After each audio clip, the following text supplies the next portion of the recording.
લવણા મકવાણા રાણા પરિવાર દ્વારા વિહત મેલડી ઝાપડીમાં ગોગ મહારાજની સ્થાપના રમેલ યોજાઈ.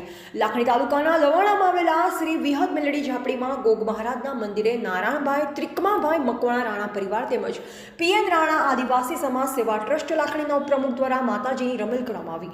આ પ્રસંગે માતાજીની રમેલમાં ભાવિ ભક્તો, ભુવાજી, કલાકારો ઉપસ્થિત રહી માતાજીના દર્શન કર્યા હતા. આ પ્રસંગે અશોક ટી રાણા, એડવોકેટ, અખિલ ભારતીય આદિવાસી વિકાસ પરિષદ national committee member PJ Rana, સરકારી વકીલ દેવભૂમિ દ્વારકા તેમજ બનાસકાંઠા જિલ્લા પ્રમુખ રમેશ એસ રાણા, અખિલ ભારતીય આદિવાસી વિકાસ પરિષદ સુરેશભાઈ રાણા, ગુજરાતી લોકગાયક ગણેશભાઈ રાણા, લાખણી મહેન્દ્ર રૂણી, ડિમ્પલ રાણા તેમજ સેધાભાઈ મકવાણા, શિક્ષક શ્રી હીરાભાઈ મકવાણા સહિત મકવાણા રાણા પરિવાર, ગ્રામજનો અને ભાવિકો ઉપસ્થિત રહ્યા હતા. Bureau report Ramesh Rana, India live Gujarat, Banaskantha.